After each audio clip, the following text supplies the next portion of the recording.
let's go out to Seattle, Washington, and talk to our good friend, independent journalist, musician, and, of course, he blogs for the Huffington Post, Truthout, Seattle Times, CounterPunch, and Crosscut, also a free speech radio news reporter on Pacifica Radio Network.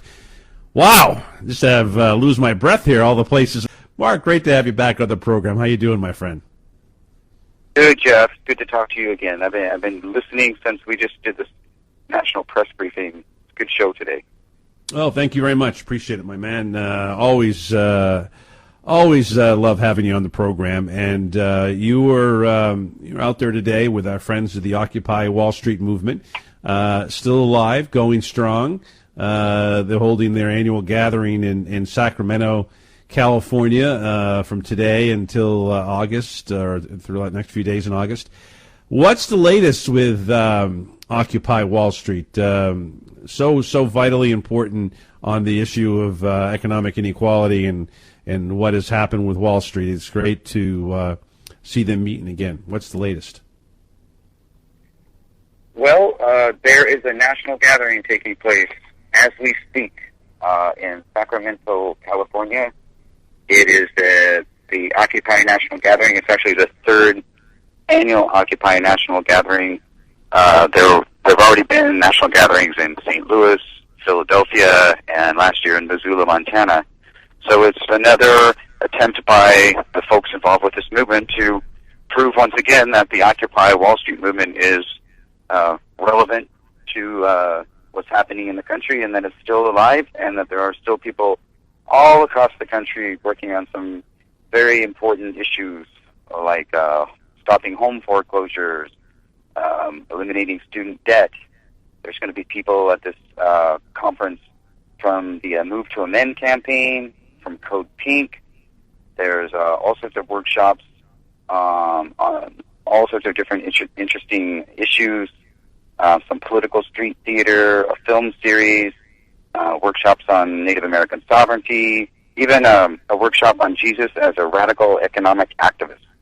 So, wow. Very interesting group of people gathering in Sacramento this year to push forward this movement, which has not gone away. And by the way, Jeff, you and I have talked once before, or maybe several times before, about the electoral wing of this movement. And of course, the Occupy Wall Street movement was roundly criticized by a lot of political consultants and mainstream political pundits for not having gotten involved with national elections. But I did want to tell you that there is a group out of Detroit who are calling themselves the After Party, and I can only assume that that is really relating to Nancy Pelosi's comments about the party is over back in 2008 during the big economic downturn. The party is over for corporate executives bankrupting their companies and walking away with millions of dollars in their golden umbrellas. But the After Party USA.org website is soliciting candidates to run for local office under the Occupy movement.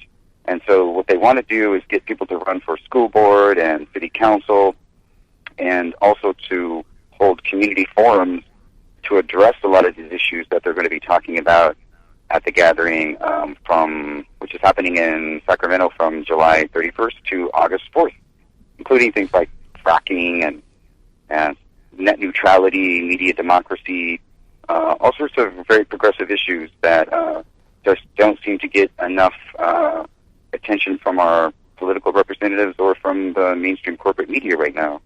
So I highly recommend people check out afterpartyusa.org and see what they're doing. It's an interesting new effort to bring some of these issues and some of the activists into the political system. So there you go.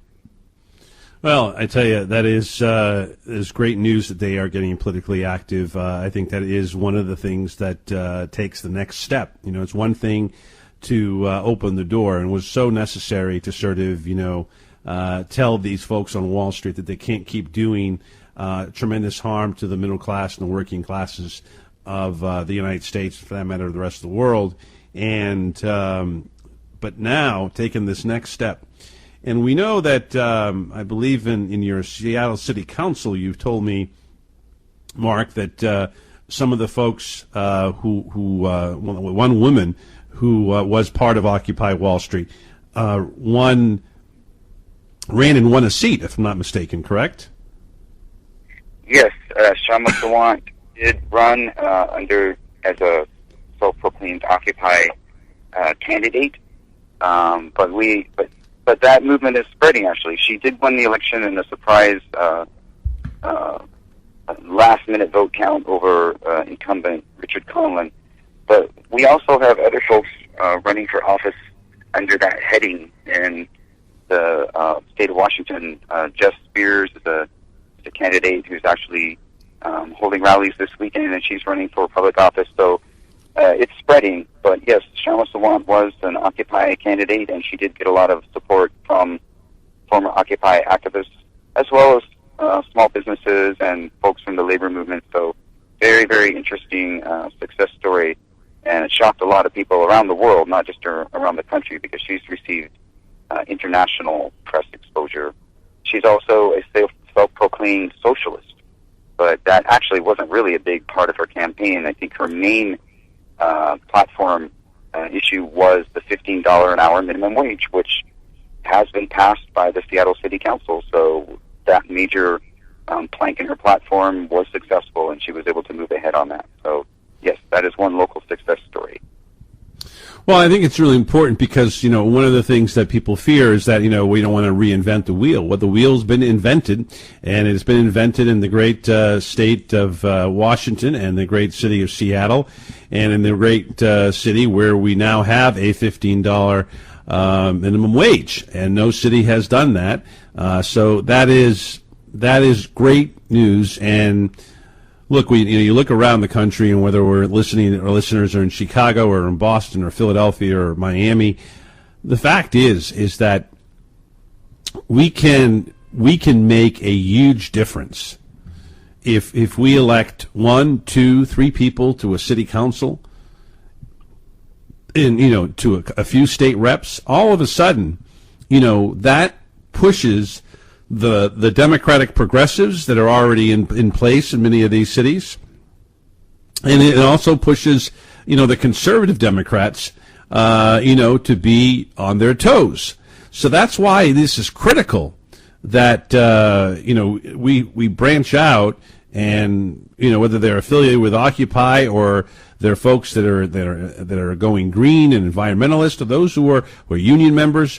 However you want to do it, but that is so critical. So I think it's great what they're doing in Detroit. It is tailor-made, Mark Taylor-Canfield, for for new insurgents. We have enough political people that just sort of go along to get along, and I think what you're doing in Seattle and what has been done in Seattle is a great example for the rest of the country. So I think it's fantastic to see this moving forward. Let me ask you, as we go to break here, do you sense that younger people are getting engaged as we get closer to the elections? Do they connect the dots that I need to get engaged now? And I think that's the big question. We'll take your answer when we come back from the break. We're talking with Mark Taylor-Canfield, independent journalist and musician. He works for several independent websites, including the Huffington Post and the Seattle Times. It is always great talking to Mark. We'll be right back after this timeout.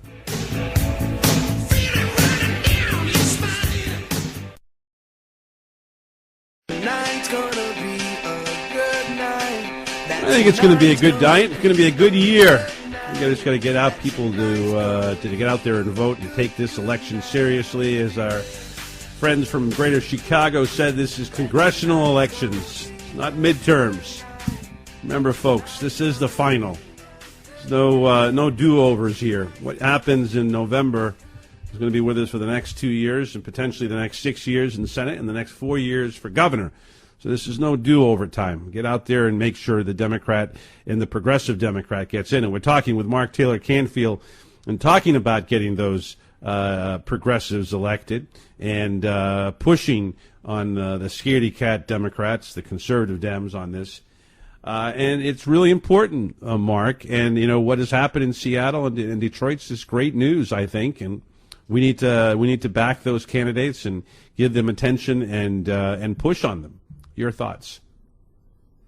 But it does seem like Jeff Spears' campaign here in Washington State against House Speaker Frank Chop in the 43rd District is putting some pressure on the Democrats to move more towards the progressive side of things. So it's always a good sign. She's running on issues like rent control, which is a big issue in Seattle, of course, and into corporate welfare, because the Washington State Legislature has failed to close a lot of these corporate loopholes for the big corporations in the state. Meanwhile, cutting social services. So that's always been a sticking point for progressives in the state is, oh, yes, well, you're going to give tax breaks to these wealthy corporations. Meanwhile, you're cutting, dental insurance programs for poor young kids in the state. It just doesn't make sense to a lot of people. So no, I think Go ahead, Jeff. No, I just think, I think of the candidate who ran for mayor a year and a half ago, whatever, that the rent is too damn high.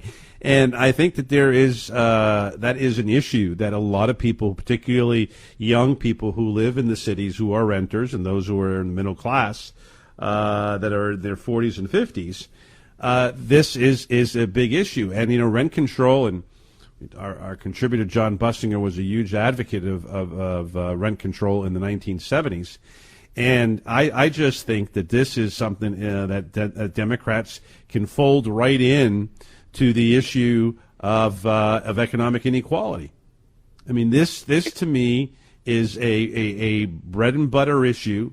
And, if you live in cities like New York, Boston, Chicago, San Francisco, Seattle, your rent is, as our friend in New York said, too damn high. And I think that's actually the theme of one of Jeff Spears' posters. Rent is too damn high. Also, I should mention Pramila Jayapal, who's running as a Democrat for the state Senate in the 37th Legislative District. She is also a longtime Seattle activist, very outspoken on a lot of these issues, very progressive. So that's another good sign that at least if these candidates can push the Democrats a little bit more towards the progressive side of things, that would be very good. And also, I should mention before we run out of time that I am writing about this stuff over at Daily Coast, and I did blog the other day about the national gathering happening in Sacramento.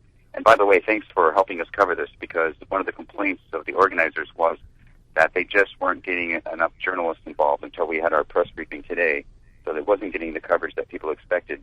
But if people want to get more information about what's happening in Sacramento, it's NATGAT for NatGat 2014, natgat2014.org, and it'll give you the schedule of events that are going on down there and sort of an outline of why people are putting this conference together and what it means for the Occupy movement. But I guess bottom line, people should realize that there are a lot of groups that are still very active on these issues. In Seattle, there's a group called SAFE, SAFE, and they have been working really hard on fighting the home foreclosures issue in Seattle. So it's happening. Great. Mark Taylor-Canfield, always great checking in, my friend. We love your stuff, and check it out. All the best, my friend. Keep us informed and keep making Seattle the most progressive city in America. Looking that way. Yes. Thank you so much for putting me on again, and we'll talk soon. We'll talk anytime, my friend, anytime.